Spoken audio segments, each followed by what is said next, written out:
And now, ladies and gentlemen, every week we go over a movie. This year we've been doing something special, picking trilogies, and it fell into Phil's lap, and he spun and he got the body swap. I got And he body started swap movies. He started us off with Freaky Friday, the original. Then Not he the brought original, the new one. Yeah. Oh, that's what I meant. The That's what I meant. originals with George Foster. That's what I meant. The original of this, the one that's out now. Then he gave us Your Name, an amazing animated movie. And now, ladies and gentlemen, to finish off his trilogy, it's Face Off with Travolta and Cage. To foil a terrorist plot, an FBI agent assumes the identity of the criminal who murdered his son via facial transplant surgery. But the crook wakes up prematurely and vows revenge. It's directed by John Woo, written by Mike Werb and Michael Colari. John Travolta stars in it with Nicolas Cage and Joanne Allen. And this is Phil's movie, so I'm going to let Phil take the lead. All right. So Face Off, it's 1997, and by the way, like the artwork, this is a gatefold, and it's a really nice like inside of that mirror scene. So it's 1997 action movie, and one of the things I noticed is they make the villains, especially in these like action movies, so over the top. They are not grounded. Like Heath Ledger as the Joker is more grounded than Castor Troy is in this movie. All right. So like they're so over the top. And that was fine. That is what it was like back in the 90s.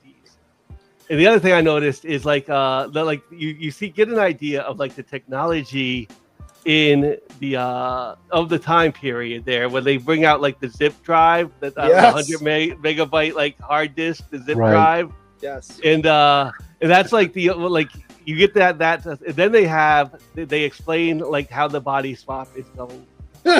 And that is like complete BS made up. 100%, yes. And there's a few other things I was like, all right, you show like technology from that time, and like even like when John Travolta or like Nicolas Cage is John Travolta, because they do the body swap because Nicolas Cage needs to he planted the bomb.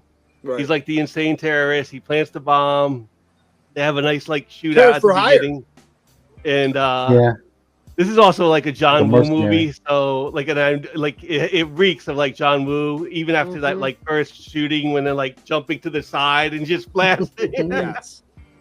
Two guns. I always love using two pistols. I also love when he gets out of the car right after he plants the bomb. He has to do this flailing thing with his coat before he switches to another coat anyway.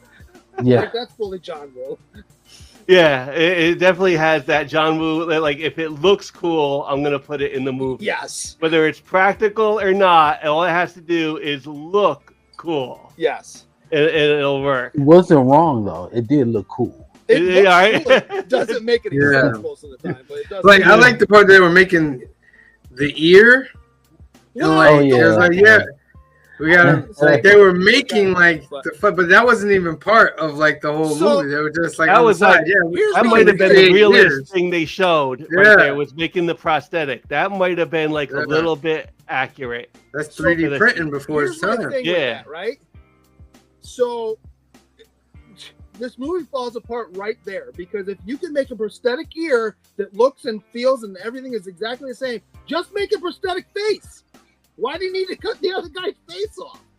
It's true. But the name was like it's a play on the name. Like they got to take their like. It is funny like how they do it. And that's another thing I did like about this movie is in the movie Westworld, the big special effect is where they take the robot of Yul Brynner's face off of like this has the same effect, only it's 1997, and that's like it's a little bit of a homage to that scene when they do it.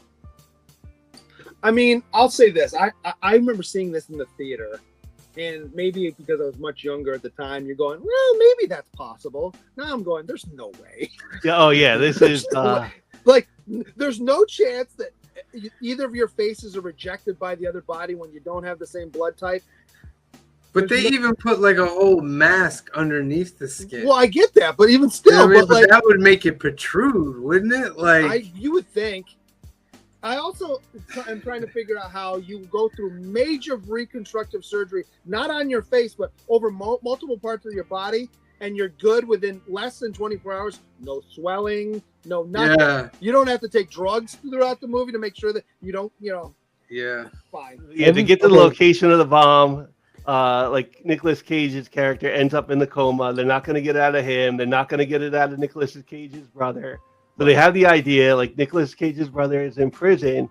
We just got to swap, John Travolta, who's the FBI agent, to Nicolas Cage. And that is kind of like the body swap. Like, yeah, they had a lot of fake science stuff because it went by quick too. They were trying to get through that scene so quick. 100%.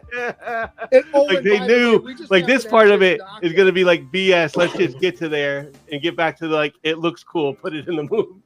So by the way, we just happen to have this doctor that can do all this. That there's got to be 100%, 1,000% illegal. There's no way. Oh yeah. So just let y'all know, a lot of my answers to like Grisha Guy's plot points is gonna be because it looks cool. Because it looks cool, it's gonna be cases, I let it go. But yeah, because it looks cool, and it's the John Woo. Where we're seeing Nicolas Cage shoot John Travolta and accidentally shoots the son. Did you notice on that the editing mistake? So he shoots the bullet. You see the bullet with the bullet coming out of the end of the gun. That's John Woo. I'm totally fine with that. But when it hits him initially, it's up by top of his shoulder. Yeah. And then when we switch to see that the son's there, it's in the middle of his back. If you're gonna do it, put it in the same spot. I didn't like that we didn't really get an answer to why he was trying to kill him. Well, I think it makes sense. You know what I mean? Like he's been following him for years. So right, but they didn't really flesh that out to me. Like, yeah, he's crazy, but why is he? And he's gonna take the chance of shooting the guy with the kid. Yeah. Like, I wanted to see why he was that angry at him. You know what I mean? I also love the fact that they both get shot. They both get shot because the bullet goes through both of them. So they go flying off the merry-go-round. Merry-go-round doesn't stop. It just keeps going while the two of them are screaming and flying on the ground. You know it. In slow motion, too. This whole thing has to happen in slow motion. It's not like a quick little thing. No, it happens in slow motion. You know what it really reminded me of that scene was like the Punisher. Like a little bit of the Punisher's origin. Yeah. Well, Thomas Jane's in this movie. And John Travolta was in the Punisher as well. This was also around John Travolta's little renaissance. And Travolta in the 90s was ever since like Pulp Fiction, he had like a run. Broken Arrow. Movies. Another John Woo movie is Broken Arrow. I would say. Like Broken Arrow, Phenomenon. Broken Arrow's a good movie. Yeah, he has like a run of, and he's usually playing like a bad guy. And it's kind of so one of the things I do like. All right, is this before Battlefield Earth or after Battlefield Earth? He makes Battlefield Earth because he has money from movies like this. Yeah, John Travolta plays a very good villain / anti-hero. He does. Yeah, he has those moments like when he gets all wacky and stuff. But then a serious moment. I'll tell you what my favorite movie from him is, White Man's Burden. I don't know if you've ever seen that movie.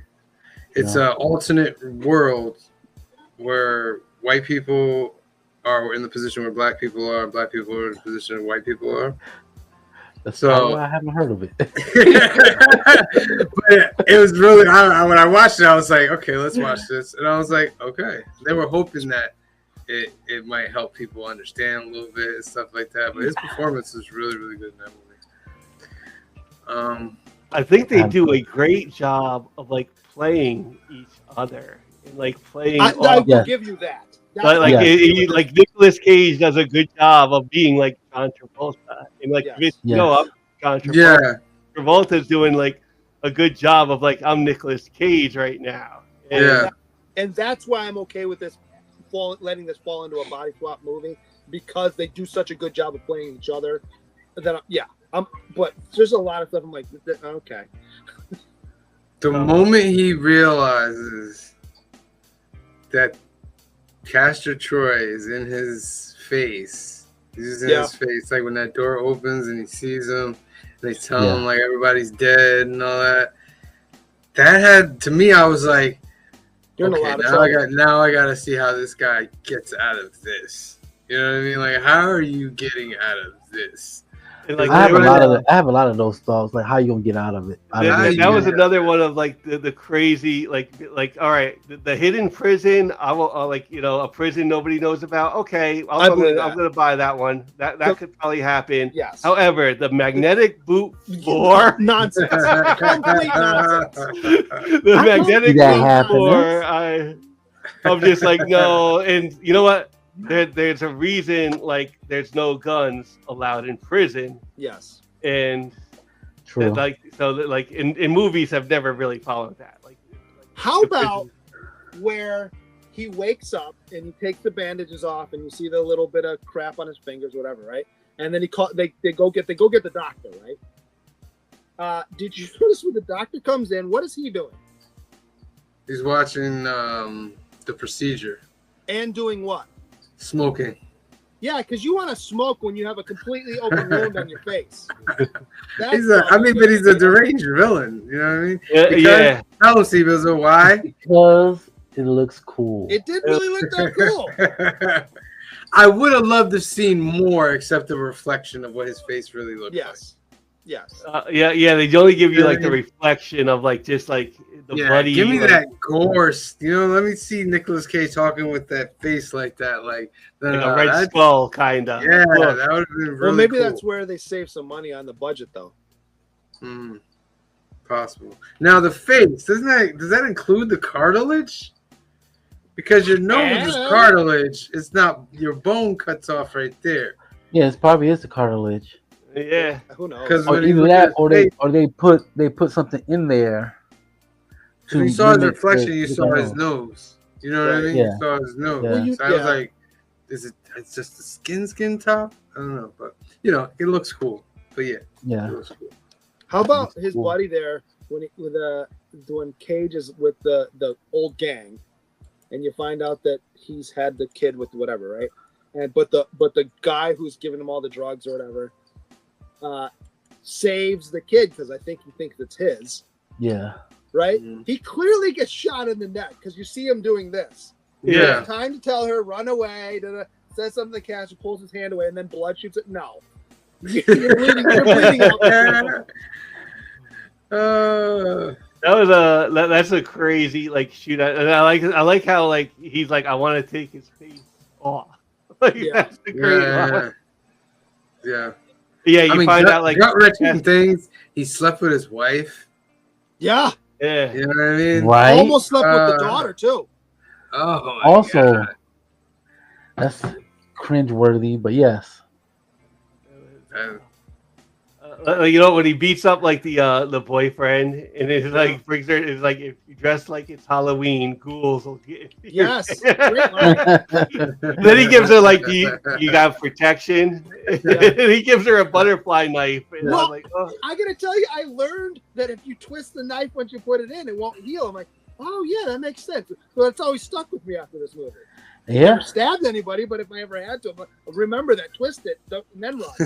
I had to, I kind of was like, after I seen the butterfly knife, I was like, where's my butterfly knife? And I had to like go find it.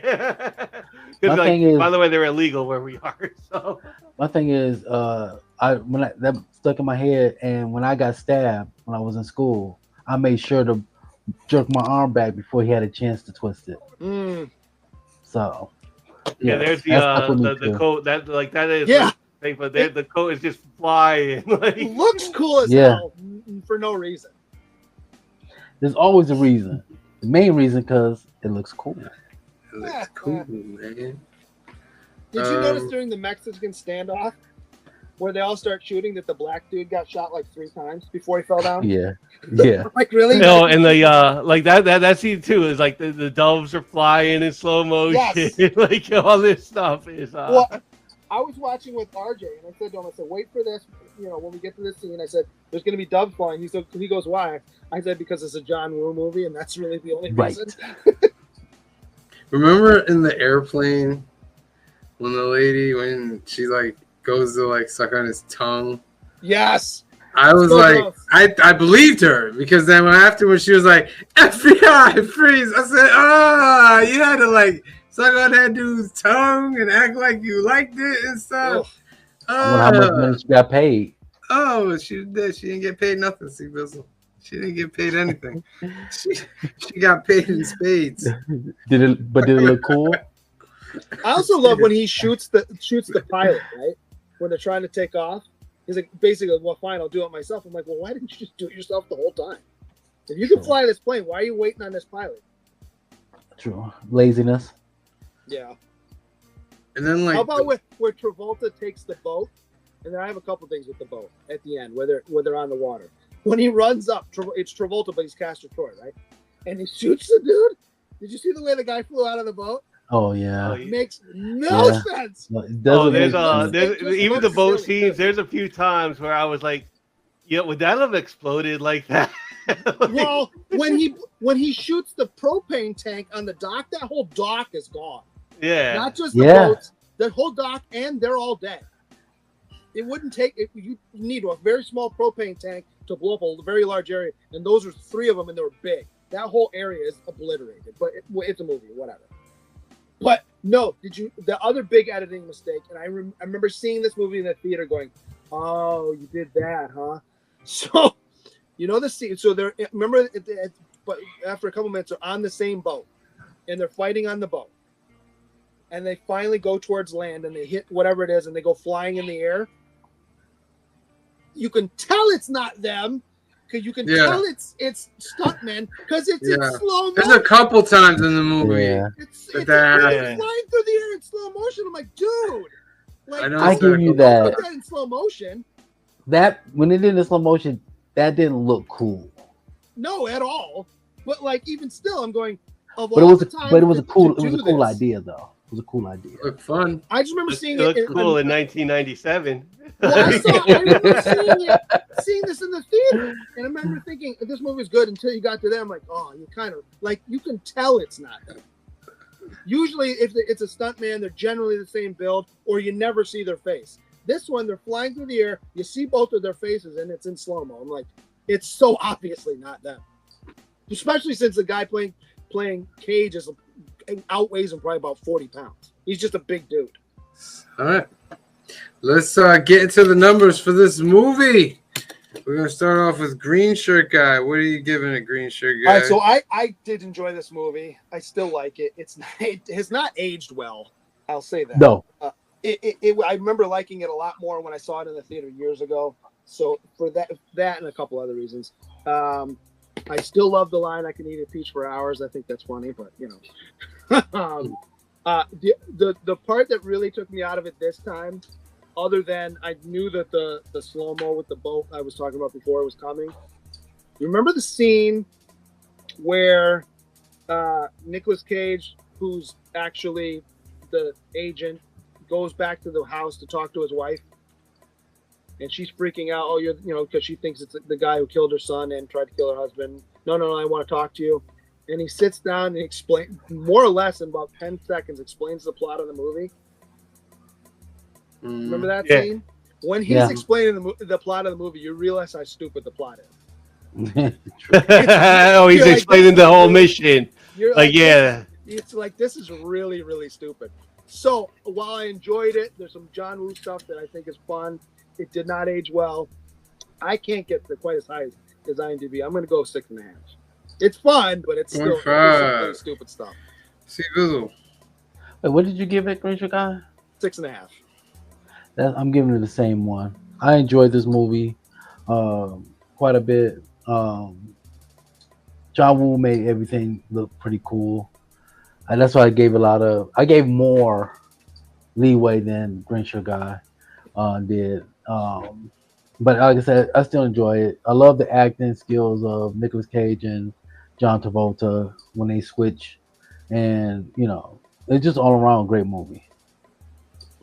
All right.